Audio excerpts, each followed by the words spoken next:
Paz do Senhor Jesus, irmãos, tudo bem com vocês? Eu estou aqui na casa do irmão Pedro, estou no Rio de Janeiro. Nós vamos fazer um estudo juntos hoje das duas casas de Israel e do filho perdido. Vou fazer esse estudo junto com o Pedro. O Pedro vai apresentar para vocês como visualizar a lousa, que eu sei, ela tá meio, as informações estão meio espremidinhas, mas ele vai explicar para vocês como visualizar esse estudo e depois logo em seguida nós vamos partir direto para o estudo, tá bom? Nós fizemos nessa lousa 4 linhas do tempo. A primeira linha do tempo está em azul aqui, é para mostrar os 4 tempos em que o reino de Deus ele é dividido. Ele começa mostrando a união, a separação antes das nações, as 10 tribos nas nações e as 12 tribos reconstituídas de novo, unidas na restauração do reino. Uma linha do tempo para falar dos tempos da separação e da reunião das 12 tribos de Israel. Na segunda linha do tempo, nós vamos mostrar o contexto da parábola do filho pródigo, ou filho perdido. Aqui a gente vai falar das 2 parábolas em que Jesus conta antes de contar a parábola do filho perdido e todas as revelações que estão envolvidas nessa linha do tempo. E principalmente falar, né, o objetivo ao qual ele está falando essa parábola e para quem ele está falando essa parábola. O objetivo dessa parábola é levar o povo, o público-alvo dela, a 2 coisas: arrependimento e misericórdia. Depois partimos para a linha do tempo principal, que é a parábola propriamente dita e o tema do estudo. Nós dividimos em 1, 2, 3, 4, 5 fases e vamos destrinchar ela direitinho para vocês com todos os textos que a gente conseguiu enxertar nela e achar e revelações escondidas também nessa parábola. E uma 4ª linha do tempo que é paralela a essa parábola, que a gente vai ler os textos de Jeremias 31 e Jeremias 33, que é um paralelo falando da parábola do filho pródigo. Foi da onde Jesus tirou todas as coisas que ele falou nessas parábolas. Tá certo? Agora a gente vai iniciar o estudo e eu queria deixar isso gravado na mente de vocês para vocês se posicionarem na hora do ensino. Então, nós vamos começar por aqui. Aqui são os 4 tempos nos quais Deus trata com o termo casa de Israel. Quando você escuta, quando você lê o termo casa de Israel, o que você pensa? Talvez não chama muita atenção das pessoas, mas o termo casa de Israel é muito importante nas escrituras. Algumas pessoas leem e pensam que falam somente de judeus, outros podem ler e pensar que fala somente dos gentios, mas nós vamos mostrar que são diferentes. São 4 pontos. No primeiro, vai falar das 12 tribos unidas, como era no princípio, antes da divisão do reino.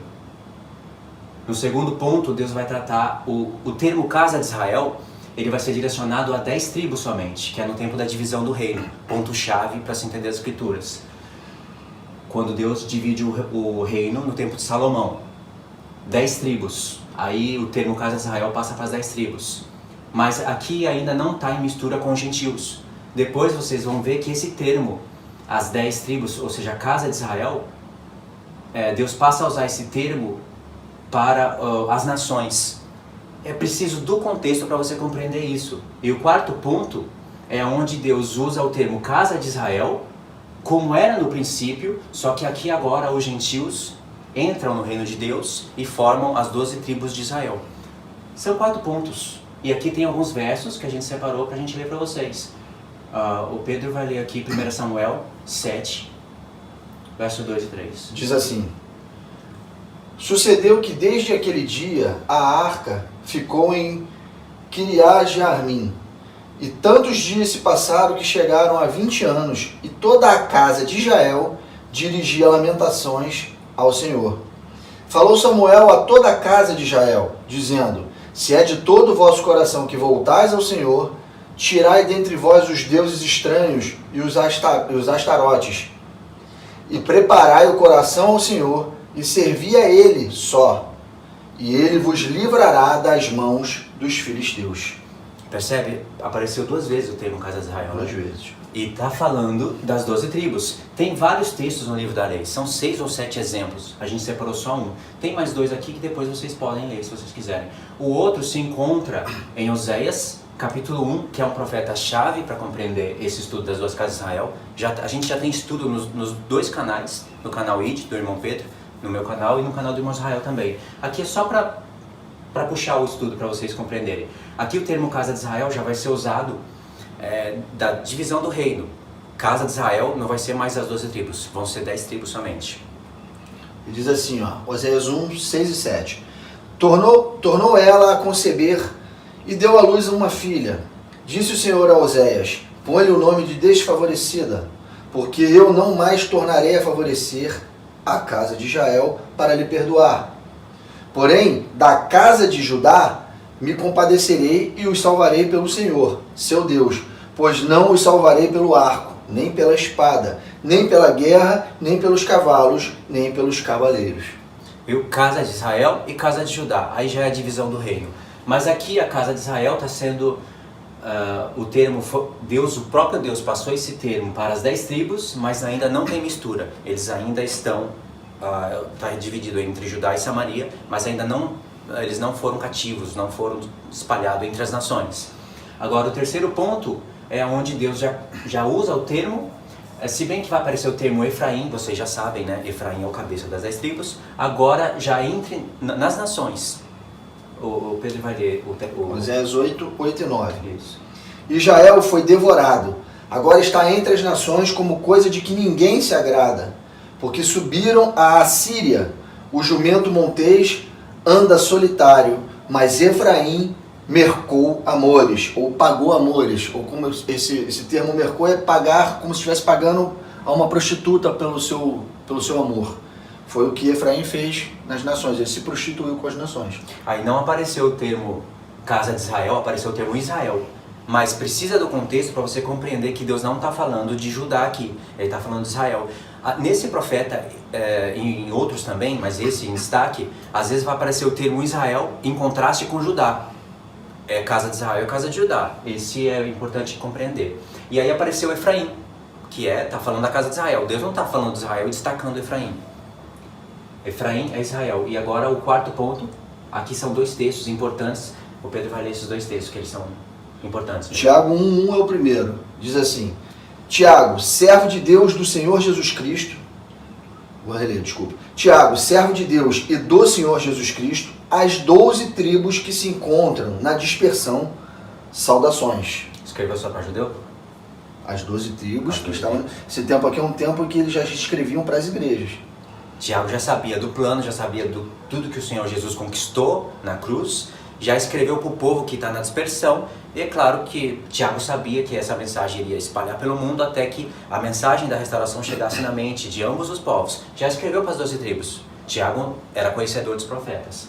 E o outro está em Atos 26, do 1 ao 8.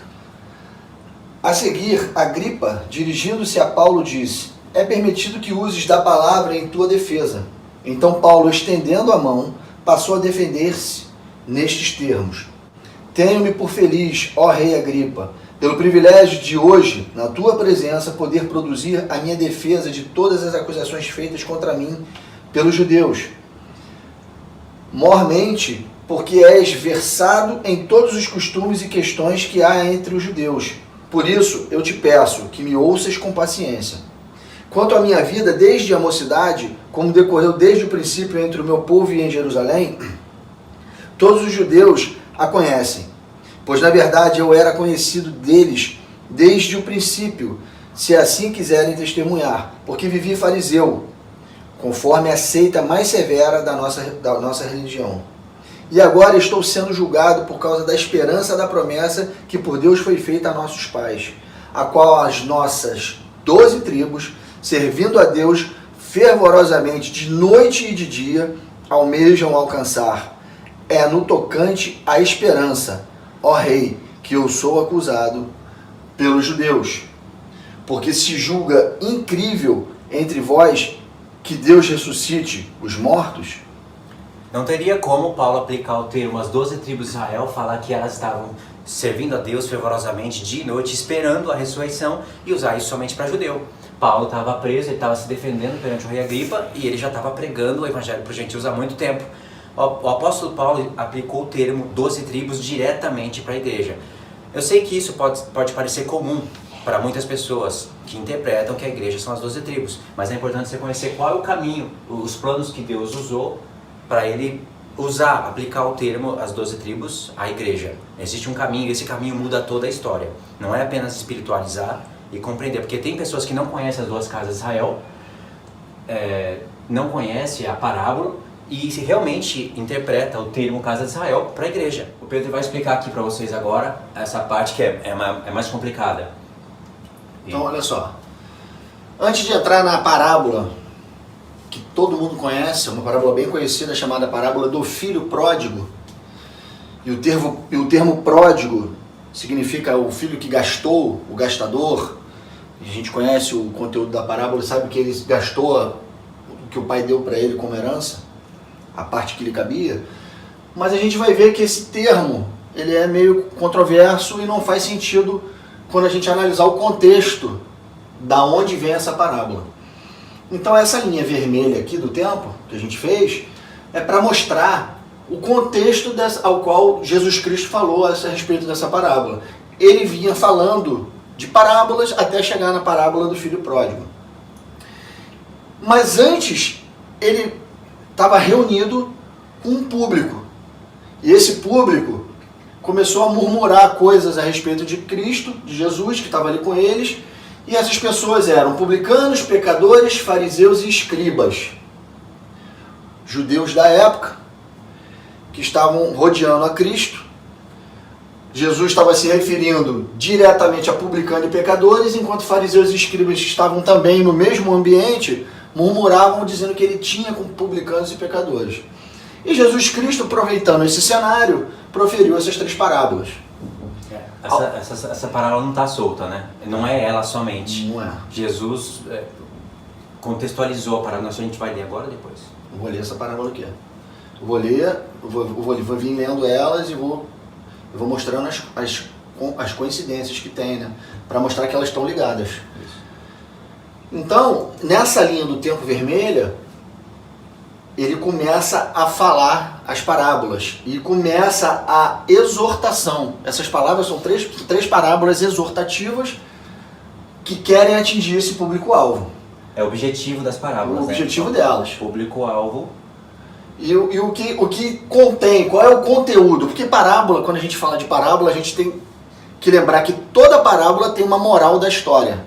A moral da história dessas 3 parábolas envolve arrependimento e misericórdia, ao qual o público-alvo tinha publicanos e pecadores, ao qual essa parábola tinha a ver com arrependimento, e fariseus e escribas, cumpridores da lei, sacerdotes, que eram apenas cumpridores, mas não tinham misericórdia. Jesus está querendo ensinar a respeito dessas coisas através dessas parábolas. Não pode pegar essa parábola do filho perdido e isolar ela apenas, porque ela é uma parábola inteira. A ovelha perdida, a dracma perdida e o filho perdido, ou o pródigo, é uma imensa parábola, na qual Jesus Cristo dividiu em 3 momentos. E é isso que a gente vai ler agora. E vocês vão ver que toda essa parábola, todas essas 3 parábolas, elas apontam para as 2 casas de Israel. Existem nessas parábolas setas, cartazes, nos apontando para essas coisas. E eu queria que vocês percebessem isso e que foi uma coisa maravilhosa desse estudo que a gente conseguiu conectar pela graça de Deus. Eu vou pedir o Luiz para ler aqui para mim a ovelha perdida. Já está aqui. Preste atenção no contexto primeiro. A gente vai começar lendo aqui, ó, 15:1, para vocês verem o que estava cercando, o cenário que estava em volta de Jesus Cristo. Aproximavam-se de Jesus todos os publicanos e pecadores para ouvir, e murmuravam os fariseus e os escribas, dizendo: Este recebe pecadores e come com eles. Viram o contexto? Viu quem estava ao redor de Jesus Cristo? Agora vamos direto para a primeira parábola. Ovelha perdida.